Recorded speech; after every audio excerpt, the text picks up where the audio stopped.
beralih ke detesan tadi ya. Tadi kan sudah sempat Gus Ipul jelaskan begitu ya terkait dengan pemutahiran dan lain-lain. Berarti memang itu setiap 3 bulan sekali dilakukan pemutahiran.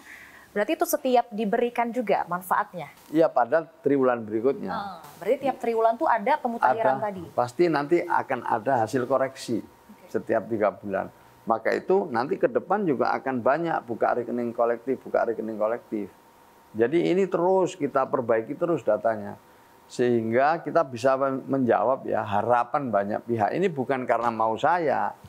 Ini memang juga harapan dari banyak pihak ya. Untuk supaya nanti itu kita akhirnya memberikan bantuan kepada mereka yang benar-benar berhak. Itu aja. Harapannya itu, tuntutannya itu. Dan ini dijawab oleh Presiden. Pertama, strateginya adalah dengan memperbaiki data. Dan sekarang sudah berproses perbaiki data itu. Yang kedua, kita juga sedang mencoba untuk memperbaiki rekening-rekening dengan data yang terbaru ini. Mungkin ada yang dulu menerima itu bapaknya, ya bapaknya sudah wafat, tapi terus diterima aja, kan kita pengen lihat satu lah. Mungkin dulu mbahnya diteruskan gitu kan, kita belum tahu. Karena dalam data yang kita miliki ada yang sudah 10 tahun terima bansos, ada yang 5 tahun dan bahkan ada yang 15 tahun. Maka itu kita akan koreksi rekeningnya. Maka selama ini ada keterlambatan juga karena ada yang namanya tidak cocok sama nicknya, itu kadang-kadang juga jadi hambatan, jadi masalah gitu.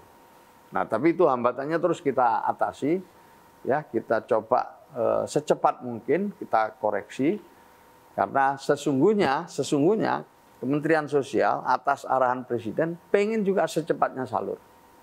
Dan tepat sasaran. Dan tepat sasaran. Ya, ini yang paling penting ini. Jadi bagaimana salur ini cepat, tapi prudent, penuh kehati-hatian, sesuai dengan ketentuan dan tepat sasaran. Ini yang memang menjadi tantangan bagi Kementerian Sosial ya. Untuk itu saya mohon maaf lah kepada para penerima manfaat yang mungkin ada keterlambatan untuk triwulan kedua ini. Insya Allah pada triwulan berikutnya udah akan lebih bagus lagi, kecuali nanti kalau ada yang exclusion error masuk. Oke, baik. Jadi yang error ini kita perbaiki lah Mbak ya. Jadi dimohon bersabar ya. Ya, dimohon bersabar, tapi kita terus bekerja. Hari ini tadi kita juga terus bekerja koordinasi dengan Himbara, bagaimana supaya yang namanya penyaluran ini, hambatan-hambatan bisa diatasi. Besok insya Allah kami juga akan koordinasi dengan PPATK untuk memastikan bahwa rekening penerima bansos ini memang benar-benar clear and clean. Oke, Gus Ipul, selain penyaluran bansos, ini kan memang Kementerian Sosial memiliki beberapa program strategis atau proyek-proyek seperti itu ya. Seperti salah satunya sekolah rakyat, lalu ada juga tadi pemberdayaan sosial, rehabilitasi sosial. Mungkin boleh dijelasin satu-satu Gus Ipul terkait, mungkin yang pertama dari sekolah rakyat saat ini sudah sejauh mana?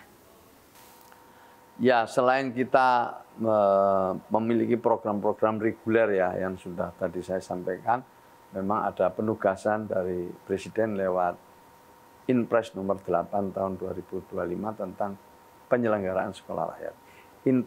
Inpresnya sendiri itu sebenarnya tentang optimalisasi pengentasan kemiskinan dan penghapusan kemiskinan ekstrim. Gitu. Kira-kira gitu ya. Nah, tetapi di dalam Inpres itu ada penyelenggaraan sekolah rakyat. Untuk siapa sekolah rakyat ini? Adalah mereka yang belum terbawa dalam pembangunan. Mereka yang tertinggal, mereka yang mungkin tersisih, mereka yang belum kita bisa tangkap dengan baik. Apa ada? Banyak sekali. Jadi ada keluarga-keluarga yang mungkin mengalami kesulitan untuk menyekolahkan anaknya. Memang sekolah sudah gratis, tetapi orang tua itu tidak bisa memiliki sumber daya untuk bisa menyekolahkan anaknya karena satu dan lain hal. Nah, yang seperti inilah yang diperhatikan oleh Presiden, mendapatkan atensi dari Presiden. Yang sebelumnya saya sendiri kurang menyadari. Ya, jadi ada keluarga yang mungkin ya penghasilannya 1 juta per bulan karena dia buruh serabutan atau tukang parkir atau kuli bangunan. Tetapi ya, menanggung 5 anggota keluarga. Rumah tidak punya, ya, yang itu ada di sekitar kita.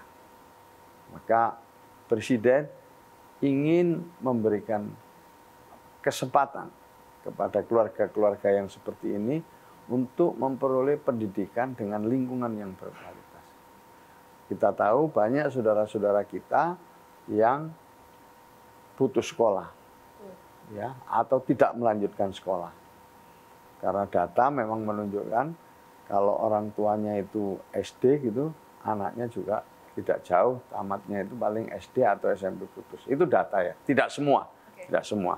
Jadi ada 64% lebih keluarga atau orang tuanya itu miskin, mohon maaf lah, itu istilah statistik miskin itu. Bisa keluarga kurang mampu, anaknya tetap berada dalam kategori miskin di masa depan. Jadi ada transmisi kemiskinan. Nah, keluarga yang seperti inilah yang disasar. Keluarga yang mungkin tidak masuk di Dapodik, keluarga yang mungkin mereka diam-diam putus sekolah, ya, yang seperti ini disasar. Dan itu cukup banyak. Maka itu sekolah ini pendekatannya yang pertama adalah dari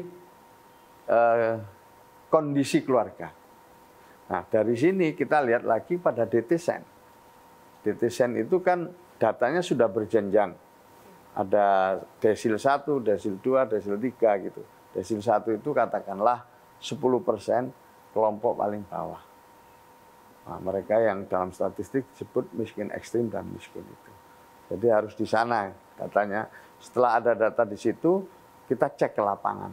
Apa benar kondisinya? Kita survei, kita ketemu dengan orang tuanya, kita tanya kondisi rumahnya. Kalau semuanya udah benar sesuai data yang kita miliki, maka dia diajak untuk bisa mengerti dan memahami tentang adanya sekolah rakyat. Saya terjemahkan apa yang dilakukan Presiden ini adalah bagian dari yang namanya memuliakan keluarga miskin. Mendorong wong cilik ini bisa bangkit agar mereka juga nanti siap menghadapi Indonesia Emas tahun 2045.